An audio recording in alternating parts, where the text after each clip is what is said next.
Assalamualaikum warahmatullahi wabarakatuh. Perkenalkan, nama saya Dwi Ajeng Fitriana. Di sini saya akan menjelaskan sedikit tentang umroh dan tata caranya. Langsung aja, di sini pengertian umroh adalah ibadah umat Islam yang dilakukan di Mekah Al-Mukarramah, khususnya di Masjidil Haram.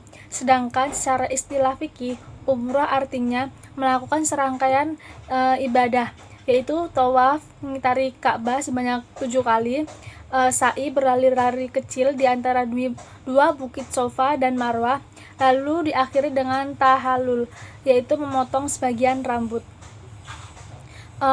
Dasar hukum umroh itu menurut mazhab Hanafi dan Maliki bersependapat hukum umroh adalah sunnah muakkad, paling tidak 1 kali dalam seumur hidup. Ya, di sini merujuk pada hadis Jabir radhiyallahu an, ia berkata, Nabi Muhammad SAW ditanya mengenai umroh wajib ataukah sunnah. Nabi Muhammad SAW menjawab, tidak, jika engkau berumroh maka itu afdol.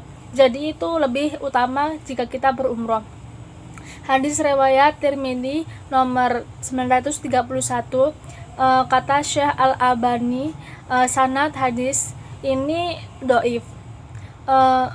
Adapun yang lain menurut hadisnya yaitu haji itu jihad dan umroh itu tatawu atau dianjurkan. Hadis riwayat Ibnu Majah nomor 2989. Hadis ini dhaif sebagaimana kata Syekh Al-Albani.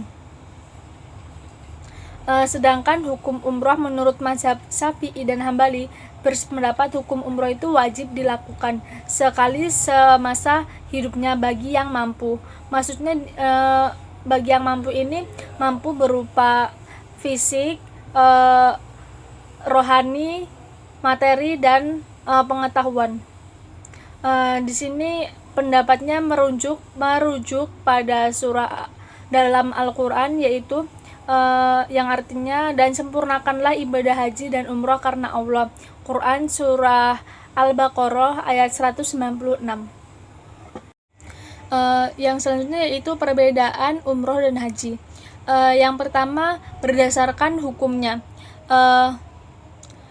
Kita dapat mengetahui bahwa haji itu sebagai rukun Islam yang kelima yang wajib dilaksanakan bagi seluruh umat Islam yang memenuhi syarat wajib untuk melaksanakannya.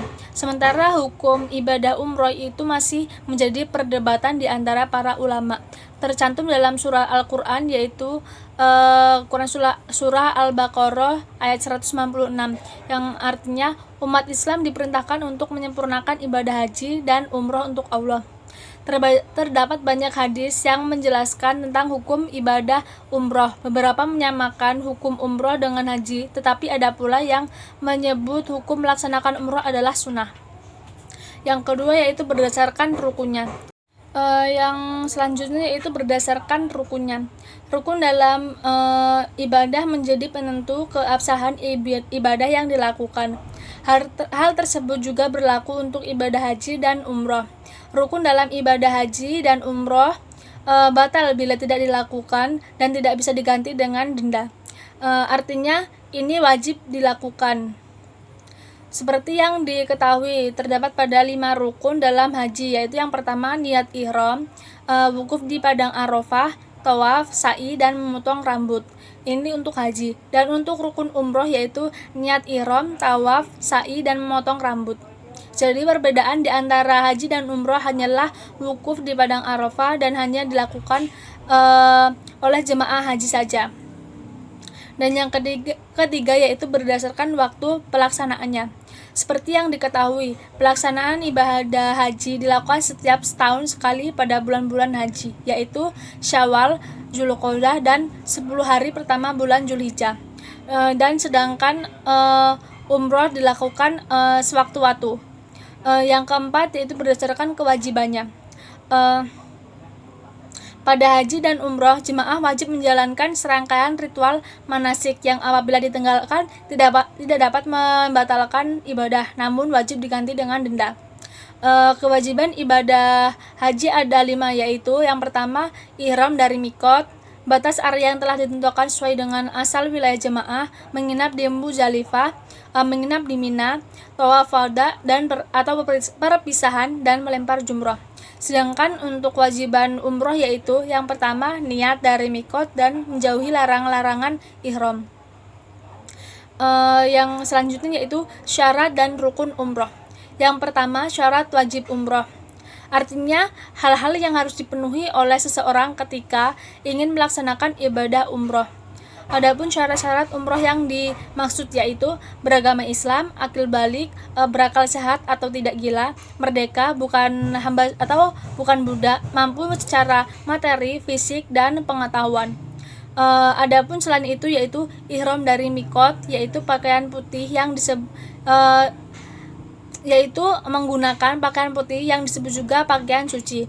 Dengan menggunakan pakaian ihram berarti menandakan bahwa siap melaksanakan ibadah tersebut. Bagi pria, pakaiannya berupa 2 lembar kain tak berjahit. Kain pertama untuk menutupi aurat, sedangkan kain kedua untuk selendang. Sedangkan untuk wanita tidak ada yang khusus. Pada umumnya menutup aurat seperti menggunakan mukena biasa. Selanjutnya rukun umroh. Rukun umroh merupakan segala sesuatu yang tidak boleh ditinggalkan oleh seseorang. Sedangkan mengerjakan ibadah umroh, jika salah satu rukun umroh ada yang tidak dipenuhi, maka ibadahnya tidak sah. Adapun rukun-rukun umroh tersebut yaitu ihram dari mikot, tawaf di Ka'bah, sa'i, tahallul, dan tertib. Selanjutnya yaitu sunnah umroh dan larangan ketika umroh. Sunnah umroh, adapun amalan sunnah umroh yang pertama yaitu mandi, memotong kuku, menipiskan kumis, mencabut bulu ketiak, dan mencukur rambut kemaluan sebelum berihram atau melafadzkan niat ihram. Yang kedua yaitu memakai minyak wangi setelah mandi. Pemakaian bukan pada kain, melainkan di badan kita sebelum mengucapkan niat ihram. Yang ketiga mencium al-hajar aswad. Yang keempat menyentuh ar-ruknul yamani tanpa menciumnya.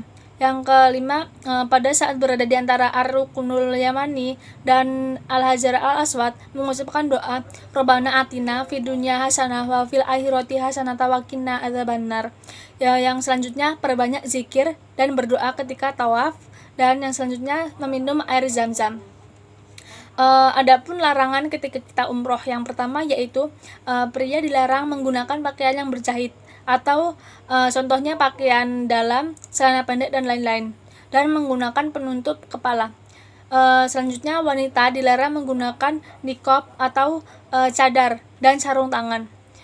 Membunuh makhluk hidup juga dilarang, melakukan hubungan badan, melamar, menikah atau menikahkan seseorang, mengenakan alas kaki hingga menutup mata kaki bagi pria, akan tetapi wanita boleh menggunakan kaos kaki karena kaki termasuk aurat, menggunting kuku, memakai wangian, merusak tanaman. Tata cara umroh. Yang pertama yaitu niat atau ihram. Rangkaian tata cara umroh dimulai dengan berniat untuk umroh di mikot, sembari memakai 2 helai kain putih yang tidak berjahit untuk laki-laki, sedangkan untuk wanita cukup memakai pakaian biasa yang menutupi aurat sesuai syariat Islam. Ketika dalam keadaan berihram, sepanjang perjalanan menuju Masjidil Haram, disunahkan memperbanyak membaca kalimat talbiyah. Yang selanjutnya yaitu tawaf di Ka'bah sebanyak 7 kali. Tawaf dimulai dari Hajar Aswad dan berakhir di Hajar Aswad juga. Untuk mempermudah jamaah saat tawaf, sekarang terdapat garis imajiner pada batas ini, melihat ke arah Ka'bah sambil melambaikan tangan dengan mengucap Bismillahi Allahu Akbar.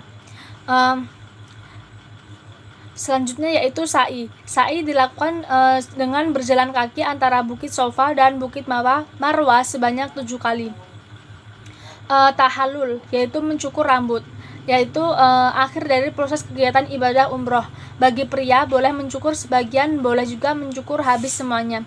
Sedangkan untuk wanita cukup memotong rambutnya sebanyak 1 ruas jari saja. Yang selanjutnya tertib. Artinya, rangkaian tata cara umroh di atas haruslah dilakukan secara berurutan, tidak bisa dengan alasan apapun, misalnya melakukan tahallul lebih dahulu dari tawaf atau melakukan sa'i kemudian baru berpakaian. Selanjutnya yaitu manfaat umroh. Adapun beberapa manfaat atau hikmah umroh yang dapat diambil. Yang pertama yaitu berumroh bisa menghapuskan dosa yang telah kita lakukan. Yang kedua yaitu menjelaskan bahwa umroh adalah media jihad sebagaimana ibadah haji. Terdapat dalam hadis sebagai berikut: iringilah ibadah haji dengan memperbanyak ibadah umroh berikutnya, karena sesungguhnya keduanya dapat menghilangkan kefakiran dan dosa-dosa sebagaimana alat peniup besi panas menghilangkan karat pada besi, emas dan perak, dan tidak ada balasan bagi pelaku haji mabrur melainkan surga. Hadis ini diriwayatkan oleh Imam At-Tirmidzi, An-Nasai, dan Ahmad. Beberapa hadis di atas menjelaskan bahwa ibadah umroh memiliki kekuatan yang luar biasa. Akan tetapi tidak setiap orang yang pergi umroh bisa mendapatkan keutamaan tersebut, karena semua tergantung pada niatnya. Yang selanjutnya yaitu memperoleh ketenangan hati, memperoleh pahala sholat berlipat ganda. Dan kelima, dapat meningkatkan iman dan takwa.